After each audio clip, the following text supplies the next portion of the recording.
Bismillahirrahmanirrahim. Assalamualaikum warahmatullahi wabarakatuh. Alhamdulillahi rabbil alamin. Arsala rasulahu bil huda wa dinil haqq liyuzhiru 'ala dini kullih wa kafa billahi syahida. Asyhadu an la ilaha illallah wahdahu la syarikalah wa asyhadu anna Muhammadan abduhu wa rasuluh la nabiyya wa rasula ba'da. Allahumma shalli ala Muhammad wa ala ali Muhammad. Ittaqullaha haqqa tuqatih wa la tamutunna illa wa antum muslimun. Wa qala ta'ala fil Qur'anil Karim, a'udzu billahi minasy syaithanir rajim. Innal ladzina yatluna kitaballah wa aqamus shalah wa anfaqu mimma razaqnahum sirran wa alaniyah yarjuna tijaran lan tabur. Surah Fatir ayat yang ke-29. Dalam kehidupan ini kadangkala Allah menyamakan bagaikan seorang perniagaan. Ya, kadangkala Allah menyamakan kehidupan ini seperti seorang berniaga. Kita bisa lihat dari beberapa ayat dan hadis seperti firman Allah dalam surah As-Saff, ya ayyuhallazina amanu alhadullukum tijarah. Wahai orang-orang yang beriman, maukah kamu aku tunjukkan sebuah perniagaan? Ya, perniagaan yang tidak akan pernah merugi selama-lamanya. Ini kan berbicara tentang perniagaan. Atau perumpamaan lain ketika hadis Rasulullah mengatakan keutamaan sholat berjamaah itu lebih baik 27 derajat dibanding sholat sendiri. Ini kan hitung-hitung orang berdagang. Mana yang lebih besar untungnya, ketika sendiri atau ketika bersama-sama? Kalau seorang pedagang tentu akan melihat yang besar untungnya. Tapi ketika dalam beribadah, banyak kita yang mencari yang kecil untungnya. Seperti contoh dalam menyusun shaf. Kalau hari Jumat kita datang ke masjid, shaf mana yang lebih dahulu penuh? Depan atau belakang? Nah, banyak belakang. Kenapa? Kita tidak mau yang dapat untung besar. Padahal Allah sudah mengatakan di depan pahalanya lebih besar dibanding yang di belakang. Ini terbalik. Nah, surah Al-Fatir tadi juga demikian.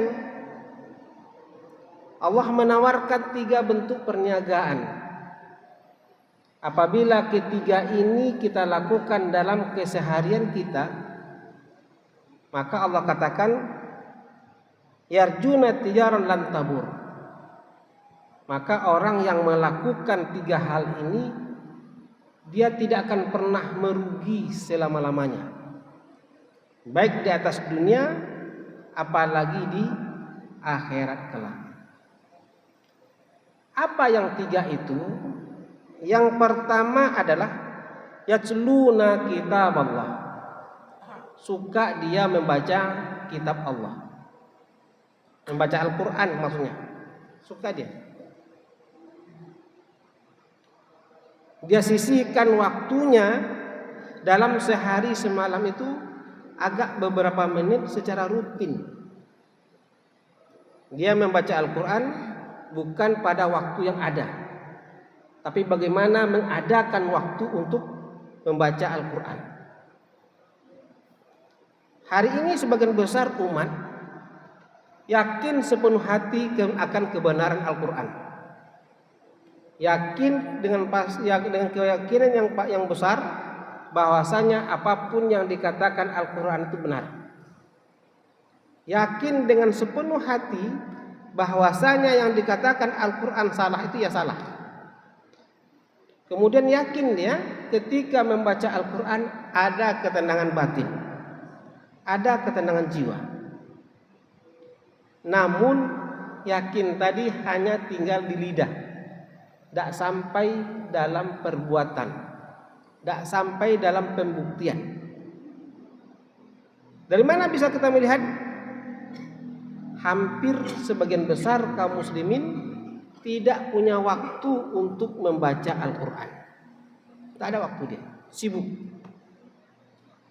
Pagi hari sibuk, siang hari sibuk, malam hari sibuk. Sampai-sampai tidak ada waktu untuk baca Al-Quran. Untuk diri kita sajalah kita pertanyakan hari ini. Ini malam yang ke-9 dari Ramadan. Ramadan kita disunnahkan, dianjurkan untuk membanyak baca Al-Quran, mengkhatamkan Al-Quran. Sudah berapa juz Al-Quran yang kita baca sampai malam ini? Jawabannya ada pada amalan kita masing-masing. Yang lebih aneh lagi adalah ketika kita yakin medsos ini tidak semuanya benar. Apa yang dikatakan dalam medsos ini banyak hoaknya.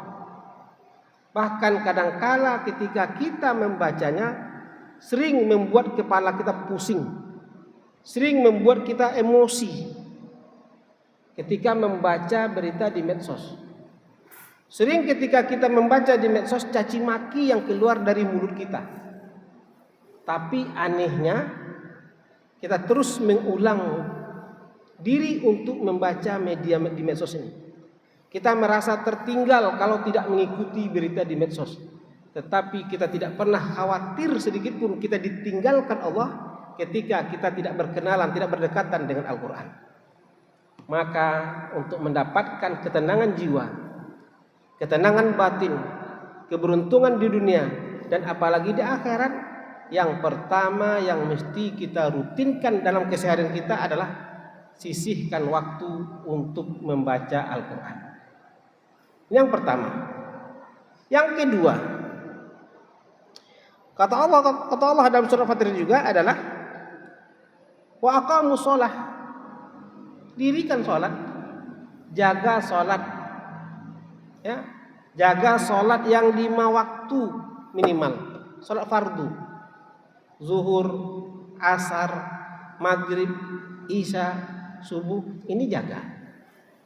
Menjaga salat yang 5 waktu bukan hanya sekedar mengerjakan, tapi jaga di awal waktu, jaga berjamaah, jangan sampai tertinggal dari jamaah. Dalam sebuah riwayat Rasulullah katakan orang yang menjaga salat fardunya berjamaah, takbir bersama imam sampai 40 kali, dia terbebas dari sifat munafik. Terbebas dari sifat munafik. Nah, sekarang bagaimana kita? Mampu tak kita menjaga salat di awal waktu berjamaah bersama imam, beriringan imam, takbir dengan imam? Kalau sekiranya mampu kita pertahankan, alhamdulillah, berarti kita terbebas dari sifat munafik. Tapi kalau belum, berarti dalam diri kita, dalam jiwa kita masih ada bibit-bibit munafik yang mesti kita bunuh. Jangan dibiarkan. Nah, kemudian juga ketika kita menginginkan mati dalam keadaan husnul khotimah, yakin saya semua kita ingin mati dalam keadaan husnul khotimah. Syarat utama untuk mati dalam keadaan husnul khotimah itu adalah jaga sholat di awal waktu. Jaga sholat di awal waktu. Kenapa? Kematian itu hanya 2 saja. Sudah sholat atau belum sholat. Misalkan seseorang meninggal dunia pada jam 10 malam. Berarti sholat yang terdekat adalah sholat Isya. Maka pertanyaan pertama kita ajukan, apakah dia sudah sholat Isya atau belum? Kalau sekiranya dia belum sholat Isya karena memang faktor syar'i, tidak sadarkan diri sekian hari, itu tidak ada masalah. Kalau sekiranya dia tidak akan sadarkan diri beberapa hari, maka yang pertanyaannya adalah sebelum dia tidak sadarkan diri sholat atau tidak. Kalau sekiranya dia sudah sholat, alhamdulillah, maka dia berada di ambang husnul khotimah. Kalau sekiranya dia tidak sholat, pada detik terakhir dia sadar sebelum kematiannya tiba, maka dia berada di ambang su'ul khotimah. Kenapa? Karena Rasulullah katakan, innamal a'malu bil khawatim. Amal yang paling bagus itu, amal yang paling diperhitungkan itu adalah amal terakhirnya. Bagaimana dia mengakhiri hidupnya, bagaimana dia mengakhiri dari amal itu. Walaupun sekiranya dia sudah rutin sholat, banyak baca Al-Quran, banyak berinfak, bersedekah, tapi sholat terakhirnya dia tidak sholat, maka ini sungguh kita sayangkan. Kalau sekiranya sebelumnya dia itu adalah orang yang malas-malas sholat, banyak maksiat, tapi pas detik terakhir sebelum kematiannya dia sholat, berjamaah pula lagi bersama imam, maka dia berada di ambang husnul khotimah. Maka begitu pentingnya menjaga sholat. Dan sholat merupakan gerbang pertama dari keberuntungan, baik dunia maupun akhirat. Sehingga setiap kali sholat diserukan, itu beriringan, hayya ala sholat, hayya ala falah. Ayo sholat. Untuk apa sholat? Untuk keberuntungan, untuk kemenangan, untuk kebahagiaan. Artinya tidak ada keberuntungan yang akan kita peroleh tanpa sholat. Tidak ada kebahagiaan yang akan kita dapat tanpa sholat.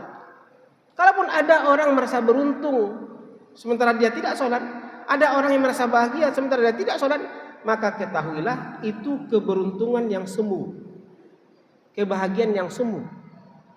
Kenapa? Dia di ambang jurang. Kalau dia pertahankan tidak sholatnya, maka setelah itu dia akan hancur sehancur-hancurnya, hina sehina-hinanya. Tidak di atas dunia, nanti di akhirat. Apa gunanya kita punya rumah bagus, punya kendaraan bagus di dunia, tapi akhirnya masuk di akhirat dalam kondisi tak baik? Tapi bagaimana sekiranya yang mesti kita rubah? Di atas dunia ini baik, di atas dunia ini senang, di atas dunia ini kaya, di akhirat pun kita mendapat kesenangan. Maka kunci pertamanya jaga sholat. Yang ketiga, sholat saja tidak cukup. Maka ada ayat fawailul lil musallin. Celakalah bagi orang yang sholat. Ayat ini ditujukan kepada orang yang sholat. Saya sering menekankan, Pak, fawailul lil musallin. Maka neraka willah bagi orang yang sholat. Ayat ini ditujukan kepada orang yang sholat, bukan kepada orang yang tidak sholat. Orang yang tidak sholat itu sudah selesai, tidak perlu dibaca lagi. Ya, orang yang tidak sholat sudah selesai, dia sudah masuk kotak, dia sudah memiliki tempat sendiri, dia sudah memiliki tempat sendiri, tempat yang penuh dengan kemurkaan Allah. Bagi orang-orang yang sholat perlu berhati-hati dia. Perlu dia berhati-hati. Karena sholat saja tidak cukup. Maka sering sholat itu dikaitkan dengan zakat. Sering sholat itu dikaitkan dengan kepedulian dengan orang, dengan sesama. Sama dengan ayat surat Fatir tadi. Ketika Allah aqamus sholat, tidak sampai di situ, tapi Allah lanjutkan. Orang-orang yang peduli, orang-orang yang mau membantu, orang-orang yang mau meringankan, orang yang mau menolong sesamanya, walaupun dalam kondisi dia sempit, sirrau walnya, ya, secara terang-terangan atau secara sembunyi-sembunyi, tidak ada persoalan. Ada masanya kita menunjukkan, mempertontonkan kebaikan kita, ada masanya kita menyembunyikan kebaikan kita. Sama dengan ibadah, dengan syariat. Ibadah-ibadah pokok itu mesti ditontonkan, tidak boleh disembunyikan. Contoh ibadah fardu itu sholat. Ya, maka sholat fardu ini mesti ditontonkan, diperlihatkan pada orang. Di mana kita bisa memperlihatkannya? Berjamaah di masjid. Kalau ada orang mengatakan saya lebih bagus di rumah sendirian, lebih khusyuk daripada di masjid yang penuh hiruk pikuk. Hati-hati, ini bisikan iblis. Ini kalimat iblis. Ya, tidak ada sholat di rumah lebih khusyuk dibandingkan dengan masjid. Tidak ada. Tidak ada sholat yang lebih tenang di masjid dibanding di rumah. Tetap di masjid lebih utama. Nah, begitu juga dengan menolong orang tadi. Kata Allah, wa anfiqu mimma razaqnahum sirran wa alaniyah. Memberikan pertolongan kepada manusia atas rezeki yang Allah berikan kepada kita. Segala yang Allah berikan itu rezeki. Jadi rezeki itu bukan harta saja, bukan materi saja. Rezeki itu bisa imateri. Sehat itu rezeki. Ya, sesuatu hal yang dimudahkan Allah itu rezeki. Maka segala yang Allah berikan tadi dia kembalikan kepada Allah. Dia kembalikan kepada Allah, kepada orang-orang lain sehingga mendatangkan manfaat kepada orang lain. Sirran walaniyah. Apakah dia melakukan secara sembunyi-sembunyi atau secara terang-terangan? Artinya apa yang dia miliki, apa yang dia punya, ini akan mendatangkan manfaat kepada orang banyak. Ketika dia memiliki kelebihan harta, itu bermanfaat pada orang banyak. Ketika dia mendapatkan kelebihan ilmu, itu bermanfaat untuk orang banyak. Ketika dia memiliki kelebihan pangkat, jabatan, kekuasaan dan sebagainya, ini memberikan kebaikan kepada orang banyak. Dia tidak berpikir untuk dirinya sendiri. Dia tidak berpikir hanya untuk perutnya saja. Dia tidak berpikir untuk keluarganya saja, tapi untuk orang banyak. Maka dia akan berupaya semaksimal mungkin. Secara sembunyi-sembunyi dia memberikannya atau secara terang-terangan. Maka siapa yang bisa melakukan 3 hal ini dalam keseharian? Dalam keseharian. Pertama, dia sisihkan waktunya untuk membaca kitab, membaca Al-Quran. Yang kedua, dia jaga sholatnya di awal waktu dan berusaha semaksimal mungkin untuk bisa berjamaah. Yang ketiga, dia akan memberikan kepedulian kepada orang lain, membantu orang lain. Apakah dalam keadaan terang-terangan atau sembunyi-sembunyi?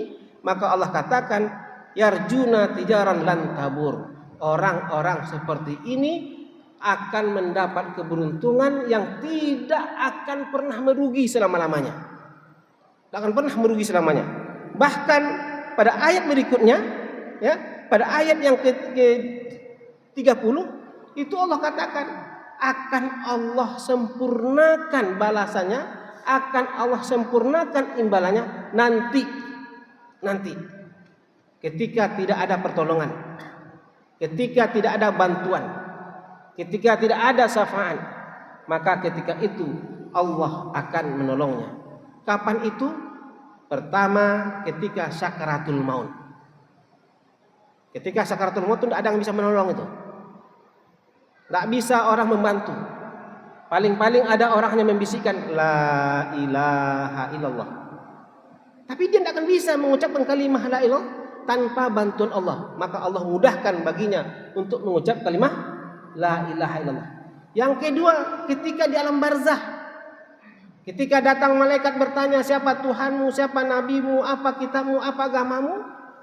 Di hari itu lidah terkunci, yang berbicara adalah amal. Maka Allah bantu dia untuk bisa menjawab pertanyaannya. Yang ketiga di mahsyar, ketika tidak ada naungan, tidak ada bantuan, tidak ada pertolongan, Allah tolong dia. Ketika melewati titian sirat yang katanya tipisnya bagaikan rambut dibelah 7. Bayangkan rambut dibelah 7. Sehelai rambut saja di bawah kaki kita tidak nampak, ini belah 7 lagi. Tajamnya lebih tajam daripada mata pedang. Subhanallah. Ini yang mesti kita titi, ini yang mesti kita lewati. Namun orang yang menitinya, yang melewatinya berbagai macam, sesuai dengan amalnya ketika di atas dunia.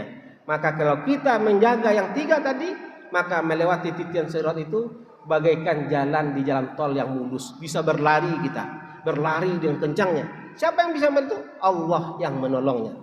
Maka di saat Ramadan kita dibiasakan membaca Al-Quran. Di saat Ramadan kita dibiasakan untuk sholat. Bahkan hanya bukan sholat fardu saja, tapi sholat tarawih, sholat witir, ditambah dengan sholat sunnah lainnya.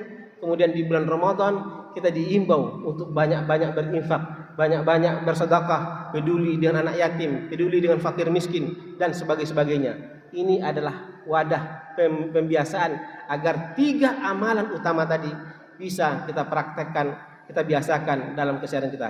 Demikian yang bisa saya sampaikan. Mohon maaf atas segala kesalahan kurangan. Wabillahi taufiq wal hidayah. Wassalamualaikum warahmatullahi wabarakatuh.